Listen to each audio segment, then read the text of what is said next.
É natural e até saudável ter medo, mas quando isso ultrapassa a barreira da normalidade, o nome muda e começa a ser chamado de fobia. Para falar um pouco mais do que é cada um, seus sintomas e como tratar esse transtorno, eu converso agora com a psicóloga Débora Monteiro.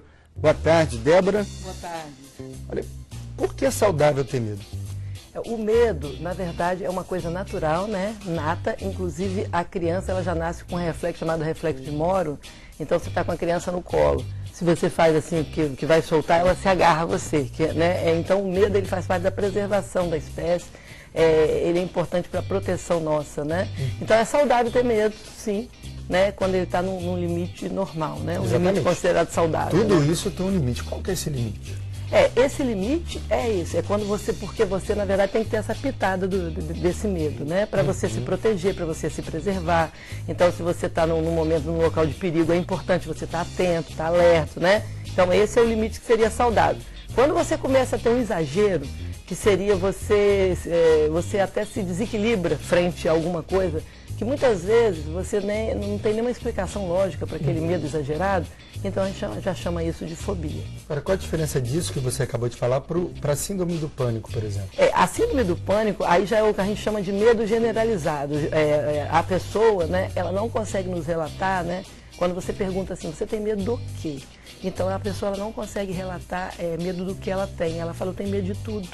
É uma sensação de medo assustador, que eu tenho medo de sair de casa, eu tenho medo de tomar banho, eu tenho medo de tudo. Então já seria uma questão, lógico que isso aí tem níveis, tem pessoas que já entrou num nível muito grave.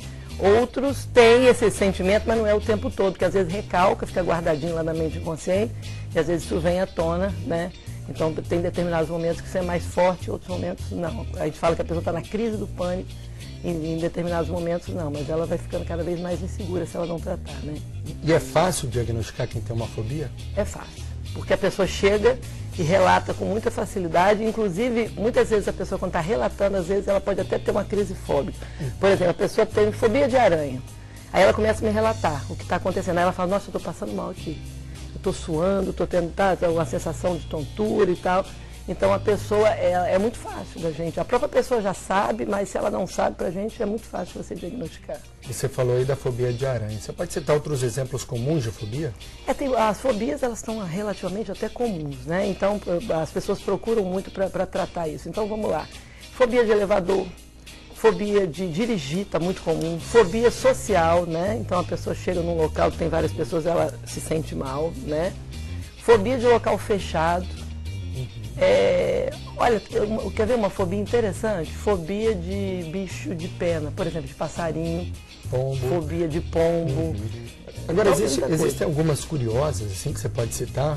Claro que isso não é uma coisa, né, engraçada, mas tem alguma curiosa assim que você pode falar pra gente? Existe algumas questões, por exemplo, que as pessoas têm fobia de coisas assim, de determinados objetos até, entendeu? Que não tem médico, por exemplo, poderia ter fobia de terno, né? Então tem pessoas porque teve, por exemplo, geralmente isso são experiências, traumas que a pessoa teve que fica guardado na mente inconsciente.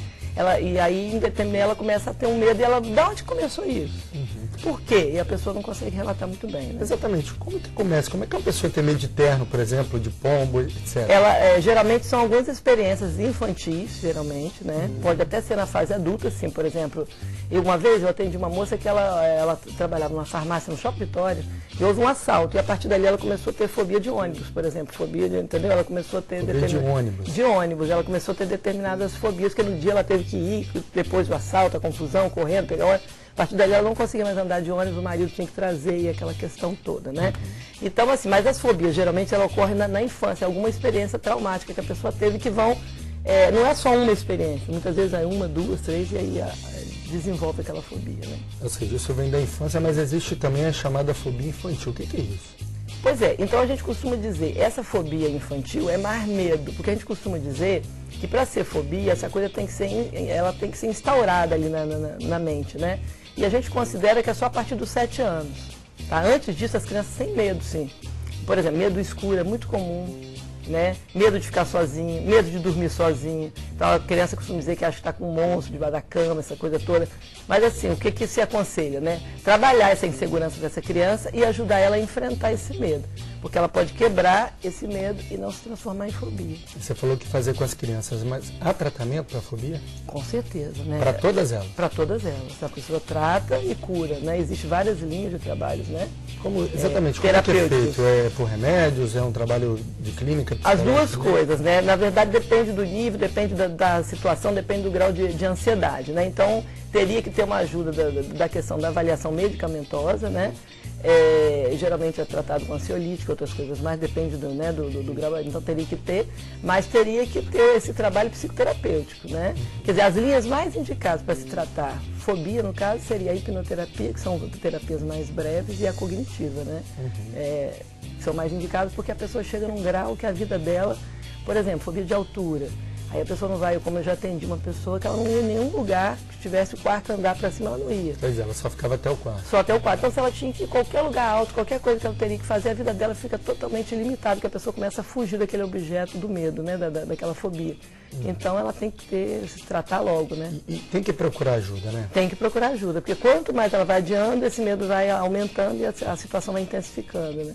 Para quem está nos assistindo e se identificou com algum desses problemas, qual que é o profissional adequado para tratar? No caso, ela tem que procurar um psicólogo e psicoterapeuta e também pode fazer essa avaliação medicamentosa com um psiquiatra, né? Não precisa sofrer com isso, né? Não tem necessidade. Não tem. A gente, na verdade, quando a gente tem uma dificuldade, a gente tem que procurar ajuda, né? E a ajuda está aí, né? Para as pessoas poderem buscar. Não precisa ter vergonha, tem que correr atrás mesmo disso. Com certeza. Isso que você falou é um dado importante. Tem muitas pessoas que têm vergonha de chegar, né, à procura, né, disso. E acaba adiando esse processo. E muitas vezes, quando chega numa situação muito pior do que ela poderia ter feito isso antes. Então isso é importante, né? Não ter vergonha, né? Porque se a gente tem uma dificuldade, a gente tem que tratar, né? Tem que correr atrás. Tá bom, Débora Monteiro, psicóloga, agradeço a sua presença aqui no Hora News. Ok, obrigada a vocês. Boa tarde. Boa tarde.